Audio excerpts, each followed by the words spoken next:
মাখন আর খেজুর। কয়টা বলেন? মধু, মাখন, খেজুর। এটা দিয়ে হালুয়া বানাতেন। বানায়া শুধু 2 লোকমা খায়েন, গায়ে কোনো কাপড় থাকবে না, এত গরম হবে শরীর। এটা খেতেন রাহমাতাল লিল আলামিন। মধু ওনার সবচেয়ে প্রিয় জিনিস ছিল। মধু সবচেয়ে উপকার হয় হাতে নিয়ে খেলে। হাতে নিয়ে জিহ্বা দিয়ে চাটবেন, কারণ হাতের ভিতরে একটা কনজিউমার টোন থাকে। হাতের ভিতরে একটা প্লাজমা টোন বলে ইংলিশে, এটাকে বাংলায় কি বলে আমি জানি না। আপনি দেখবেন আঙ্গুলের মধ্যে একটা রস আছে। আঙ্গুল যদি কোনো গরম খাদ্যে চুবান, খাদ্যটা কি হয়ে যায়? নষ্ট হয়ে যায়। কেন?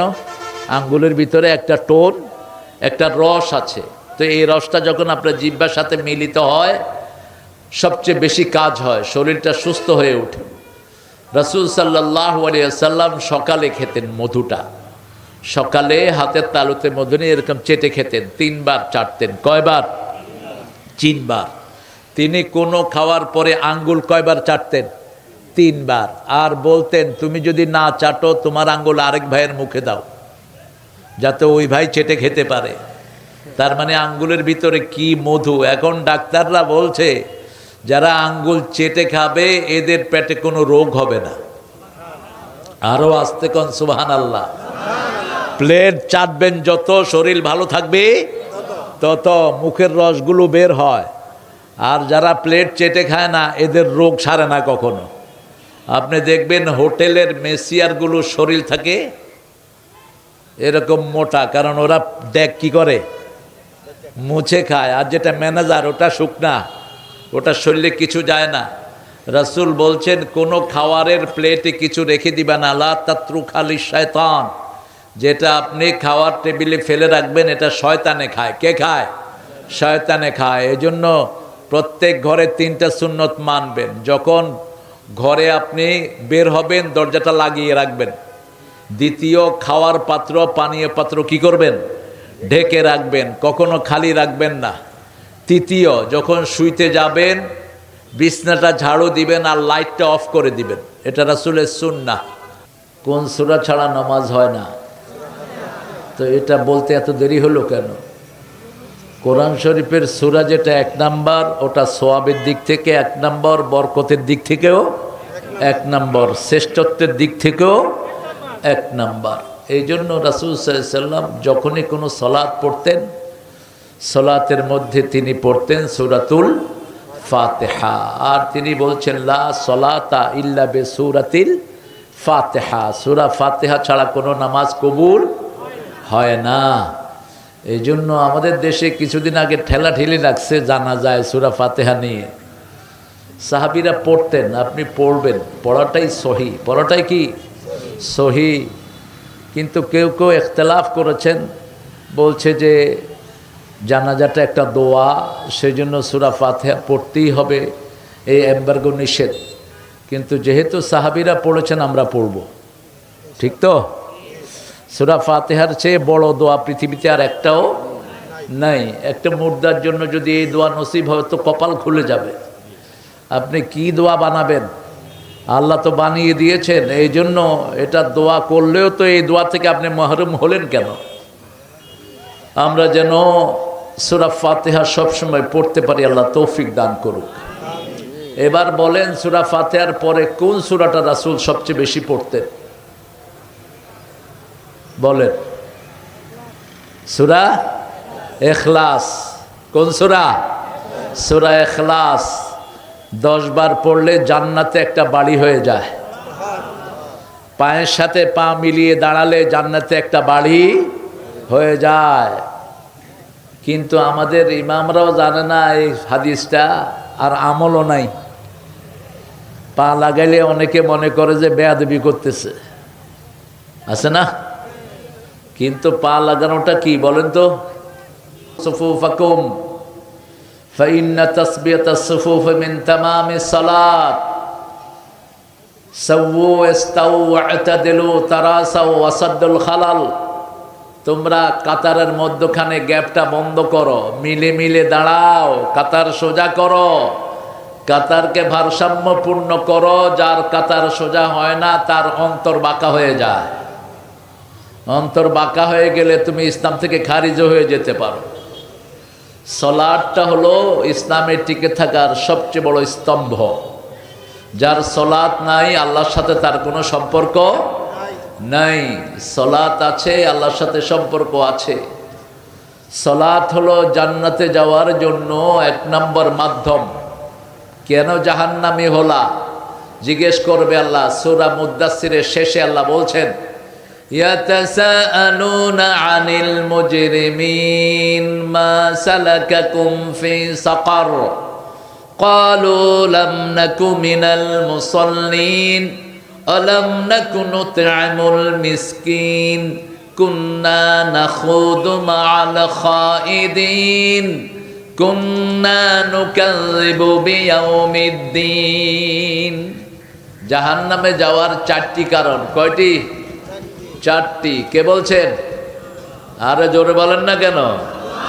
আল্লাহ বলছেন। জাহান্নামের মালিক কে?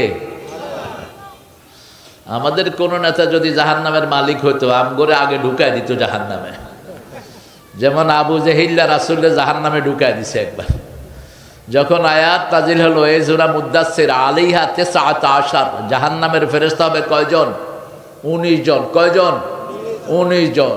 Abu Jahl, Utba, Shaiba, Mughira meeting বসলো, এই তোমরা আসো, কে কে জাহান্নামের 19 ফেরেশতার সাথে যুদ্ধ করবা?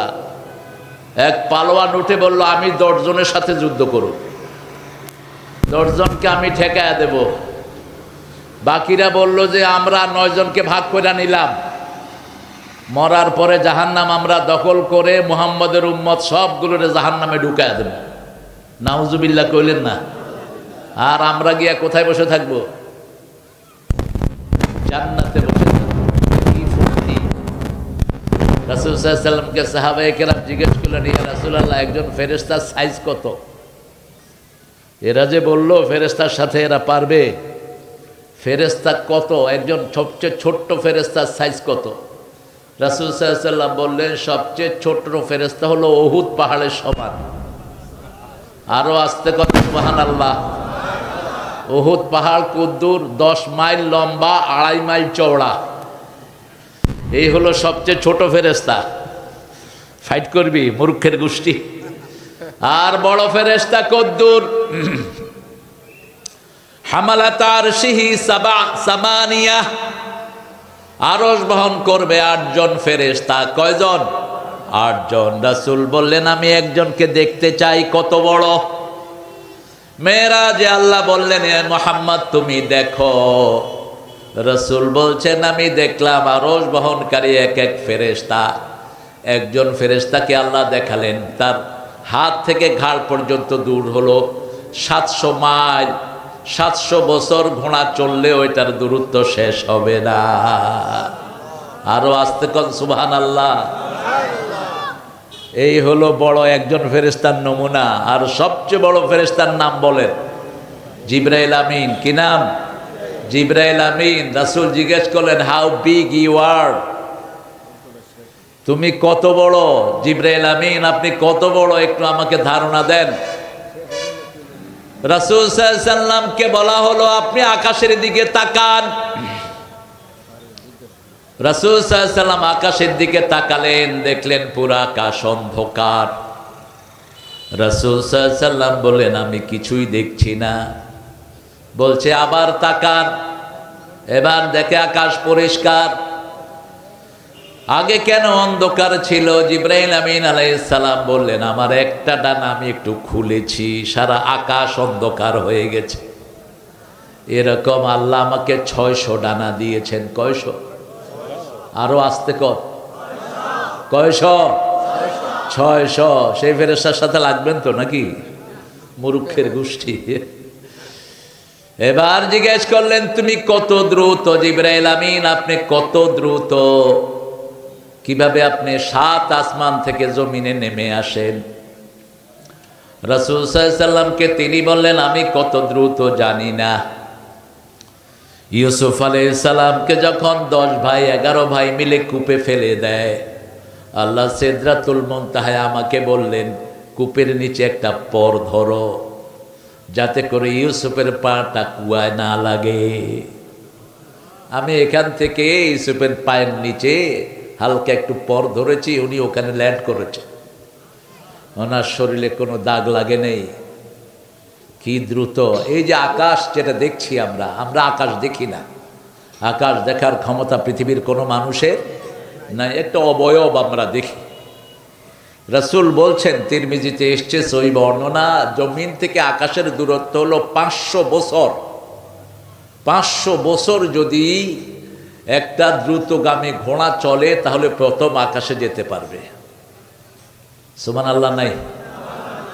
500 আলোকবর্ষ এমনে না, আলোকবর্ষ হলো 1 সেকেন্ডে 1,86,000 মাইল। এরকম 500 বছর গেলে আকাশ পাবেন, প্রথম আকাশ। দ্বিতীয় আকাশ হচ্ছে 500 বছর, আবার এক আকাশ পুরো হলো 500 বছরের রাস্তা। 500 বছর এক আকাশ এরকম পুরো, এরকম কয়টা আকাশ?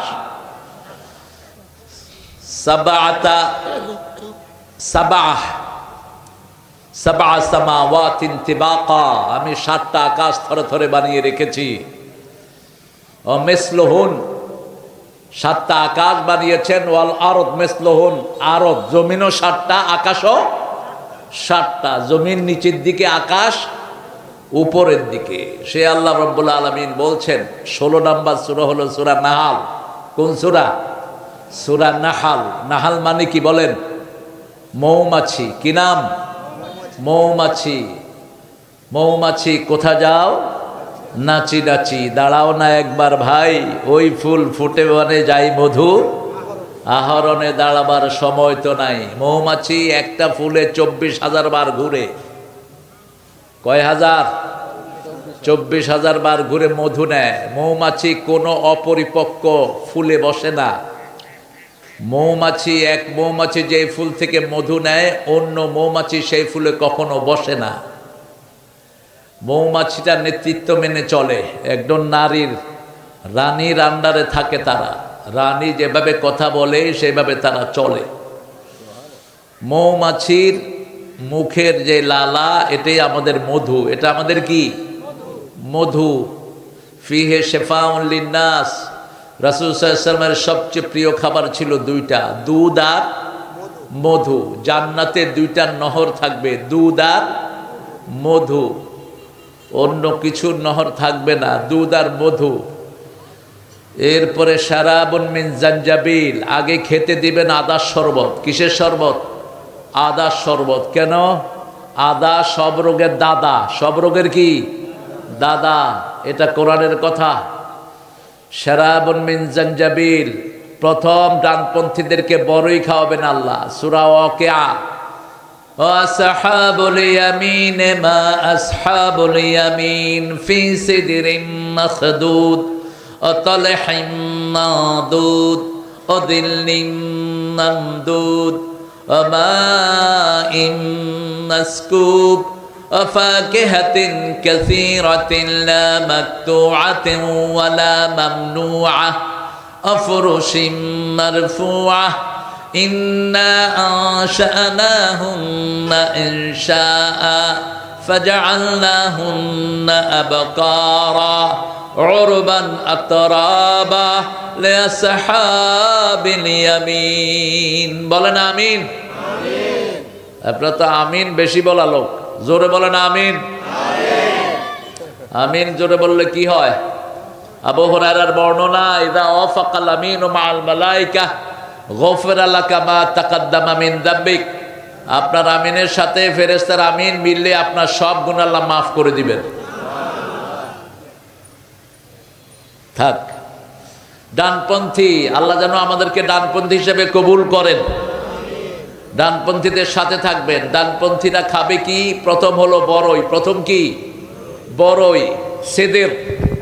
এই বড়ই ফুলের মধুর দাম পৃথিবীতে সবচেয়ে বেশি। বড়ই কেন?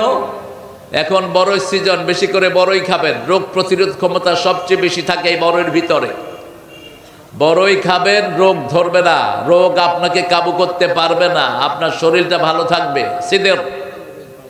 আবার জিবরাইল আমিন যেখানে থাকেন ওই গাছটার নামও সিদের, সিদরাতুল মুনতাহা, অর্থাৎ পৃথিবীর স্টেশন যেখানে শেষ, ওর পরে যাওয়ার আর কারো অনুমতি নাই। কিন্তু রাসূলকে আল্লাহ নিয়ে গেছেন কোথায় নিয়েছেন সেটা আল্লাহ বলেন নাই, তবে রাসূল বলেছেন আমি আল্লাহকে সরাসরি দেখি নাই, সরাসরি দেখি নাই।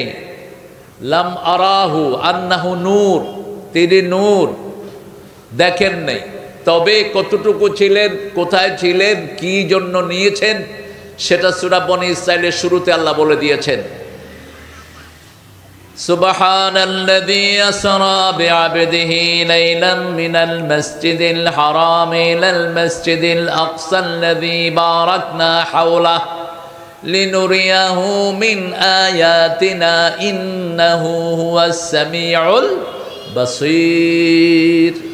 মাখন আর খেজুর কয়টা বলেন? মধু, মাখন, খেজুর, এটা দিয়ে হালুয়া বানাতেন। বানায়া শুধু 2 লোকমা খায়েন, গায়ে কোনো কাপড় থাকবে না, এত গরম হবে শরীর। এটা খেতেন রাহমাতাল লিল আলামিন। মধু ওনার সবচেয়ে প্রিয় জিনিস ছিল। মধু সবচেয়ে উপকার হয় হাতে নিয়ে খেলে, হাতে নিয়ে জিহ্বা দিয়ে চাটবেন, কারণ হাতের ভিতরে একটা কনজিউমার টোন থাকে, হাতের ভিতরে একটা প্লাজমা টোন বলে ইংলিশে, এটাকে বাংলায় কি বলে আমি জানি না। আপনি দেখবেন আঙ্গুলের মধ্যে একটা রস আছে, আঙ্গুল যদি কোনো গরম খাদ্যে চুবান, খাদ্যটা কি হয়ে যায়? নষ্ট হয়ে যায়। কেন? আঙ্গুলের ভিতরে একটা টোন, একটা রস আছে।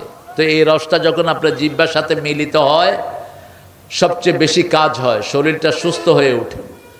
রাসূল সাল্লাল্লাহু আলাইহি ওয়াসাল্লাম সকালে খেতেন মধুটা, সকালে হাতের তালুতে মধু নিয়ে এরকম চেটে খেতেন, 3 বার চাটতেন। কয়বার? 3 বার। তিনি কোনো খাওয়ার পরে আঙ্গুল কয়বার চাটতেন? 3 বার। আর বলতেন তুমি যদি না চাটো তোমার আঙ্গুল আরেক ভাইয়ের মুখে দাও, যাতে ওই ভাই চেটে খেতে পারে। তার মানে আঙ্গুলের ভিতরে কি মধু। এখন ডাক্তাররা বলছে যারা আঙ্গুল চেটে খাবে এদের পেটে কোনো রোগ হবে না। আরো আস্তে কোন সুবহানাল্লাহ। প্লেট চাটবেন যত শরীর ভালো থাকবে তত মুখের রসগুলো বের হয়। আর যারা প্লেট চেটে খায় না এদের রোগ সারে না কখনো। আপনি দেখবেন হোটেলের মেসিয়ারগুলো শরীর থাকে এরকম মোটা, কারণ ওরা দেখ কি করে, মুছে খায়। আর যেটা ম্যানেজার ওটা শুকনা, ওটা শরীরে কিছু যায় না। রাসূল বলছেন কোনো খাওয়ারের প্লেটে কিছু রেখে দিবা না, লা তাত্রু খালি শয়তান, যেটা আপনি খাওয়ার টেবিলে ফেলে রাখবেন এটা শয়তানে খায়। কে খায়? শয়তানে খায়। এজন্য প্রত্যেক ঘরে 3টা সুন্নত মানবেন। যখন ঘরে আপনি বের হবেন দরজাটা লাগিয়ে রাখবেন। দ্বিতীয়, খাওয়ার পাত্র, পানীয় পাত্র কি করবেন? ঢেকে রাখবেন, কখনো খালি রাখবেন না। তৃতীয়, যখন শুইতে যাবেন বিছনাটা ঝাড়ু দিবেন আর লাইটটা অফ করে দিবেন, এটা রাসূলের সুন্নাহ। বিছনাটা কি করবেন? ঝাড়ু দিবেন। কি দিয়া? নিজের কাপড়ের একটা অংশ দিয়ে। কেন? আজকের বিজ্ঞান বলছে প্রতি মানুষের চামড়া 3 ঘন্টা পর পর পরিবর্তন হয়। কয় ঘন্টা? 3 ঘন্টা। আপনার চামড়া খসে ওই বিছনায় পড়ে, এটার ভিতরে রোগ থাকে। আপনি যদি এটা মুছে ফেলেন আপনার বিছনাটা রোগ মুক্ত হয়ে গেল, লুঙ্গির একটা অংশ দিয়ে। আর বাতি নিভিয়ে দিবেন। বাতি হলো আপনার দুশ্মন, আলো দুশ্মন। আলো যেখানে যত বেশি ক্যান্সার সেখানে তত বেশি। রোদের আলো হলো রহমত। রোদের আলোর ভিতরে কয়েকশো রোগের ওষুধ আল্লাহ ঢুকিয়ে দিয়েছেন। এই যে বুড়াদের হাড্ডির জোর কমে যায়, রোদ তাপাবেন হাড্ডির জোর বাড়িয়ে দিবেন কে? এই রোদ থেকে আল্লাহ আপনার হাড্ডিকে শক্ত করে। রোদ আপনি তাপাবেন, আপনার মধ্যে ভিটামিন ডি এর ডিফিসিয়েন্সি হবে না। ভিটামিন ডি যেটা না থাকলে হাত পা কামড়ায়, চাবায়, ঝিমানি আসে, শরীর ক্লান্ত হয়ে ওঠে। 125-এ আল্লাহ বলছেন উদউ ইলা সাবিলি রাব্বিক বিল হিকমাতি ওয়াল মাউইযাতিল হাসানাহ ওয়াজাদিলহুম বিল্লাতী হিয়া আহসান। উদউ, তোমরা ডাকো, ইলা সাবিলি রাব্বিক, তোমার রবের রাস্তার দিকে। কার রাস্তা? আল্লাহর রাস্তা। কোনো ব্যক্তির দিকে ডাকবেন না, অমুক নেতা অমুক খেতা না। কোন ইজমের দিকে ডাকবেন না, একজনের দিকে ডাকবেন। তিনি কে? চিৎকার করে বলেন রব। আল্লাহ বলছেন রবের দিকে ডাকবা। কেন? মৃত্যুর পরেই রবের প্রশ্ন আছে না নাই? রবের দিকে ডাকো। আমরা বললাম আল্লাহ রবের দিকে ডাকলে আমাদেরকে আপনি কি দিবেন? আল্লাহ বলছেন সূরা ফুসসিলাতের ৩৫ নম্বর আয়াত, ইন্নাল্লাযীনা ক্বালু রাব্বুনাল্লাহ সুম্মা ইসতাকামু তাতানাজ্জালু আলাইহিমুল মালায়েকা আল্লা তাখাফু ওয়া লা তাহজানু وأبشروا بالجنة التي كنتم توعدون। যারা বলবে আমার রব আল্লাহ, আমার রব কে?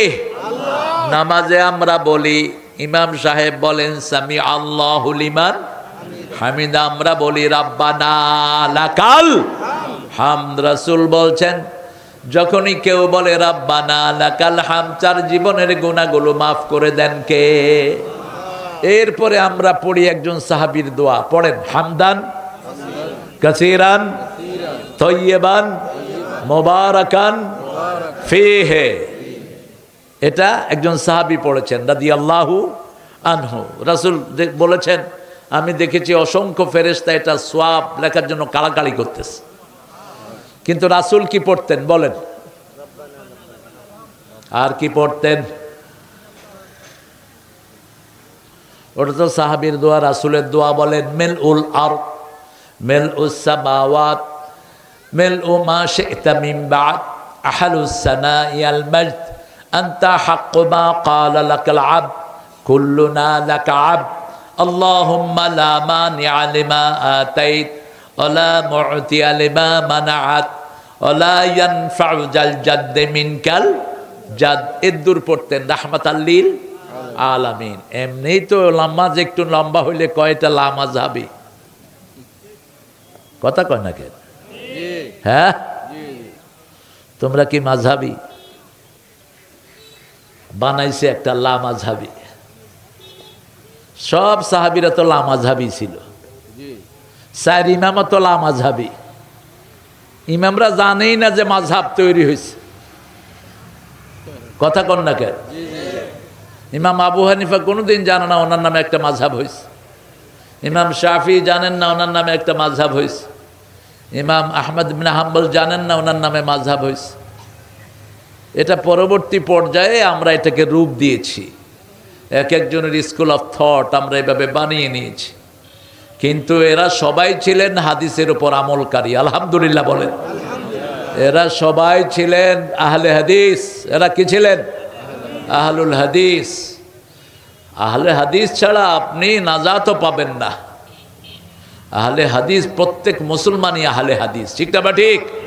হাদিসের আমল ছাড়া আমরা কি করি? এই যে সালাত আদায় করি, এটার ভিতরে হাদিসের আমল আছে না নাই? রাসূল সাল্লাল্লাহু আলাইহি ওয়াসাল্লাম দাঁড়াতেন কোন দিকে ফিরে? কিবলার দিকে ফিরে। এরপরে দাঁড়িয়ে তাকবীরে তাহরিমা বেদে পড়তেন ইন্নী ওয়াজ্জাহতু ওয়াজহিয়া লিল্লাযী ফাতারাস সামাওয়াতি ওয়াল আরদ হানিফাও ওয়া মা আনা মিনাল। তারপরে পড়তেন কুল ইন্না সালাতি ওয়া নুসুকি ওয়া মাহইয়ায়া ওয়া মামাতি লিল্লাহি রাব্বিল আলামিন। তারপরে পড়তেন সুবহানাকা আল্লাহুম্মা ওয়া বিহামদিক। পড়েন তো আপনারা? অথবা পড়তেন আল্লাহুম্মা বাঈদ বাইনি ওয়া বাইনা খাতায়া কামা বা'আদতা বাইনাল মাশরিকি ওয়াল মাগরিব আল্লাহুম্মা নাক্কিনি মিন খাতায়া কামা ইউনাক্কাস সাওবুল আবিয়াদ মিনাদ দানাস। এই দোয়াটা রাসূল সাল্লাল্লাহু আলাইহি ওয়াসাল্লাম হয় সানা হিসেবে পড়তেন, আর যখন সানা হিসেবে পড়তেন না তখন সূরা ফাতিহা পড়ার আগে, সূরা ফাতিহা পড়ার পরে সূরাতে যাওয়ার আগে এই দোয়াটা পড়তেন। মেশকাতে আসছে হাদিসটি, মেশকাতের হাদিস না, মেশকাতে একটা সংকলন। রাসূল সূরা ফাতিহার পরে অনেক সময় চুপ থাকতেন। আবু হুরায়রা জিজ্ঞেস করছেন, ইয়া রাসূলুল্লাহ, আপনি এত লম্বা সময় চুপ থাকেন, আপনি কি করেন? রাসূল বললেন, সাআলতা বিশাইইন আযীম, তুমি একটা বড় জিনিস সম্পর্কে প্রশ্ন করেছো।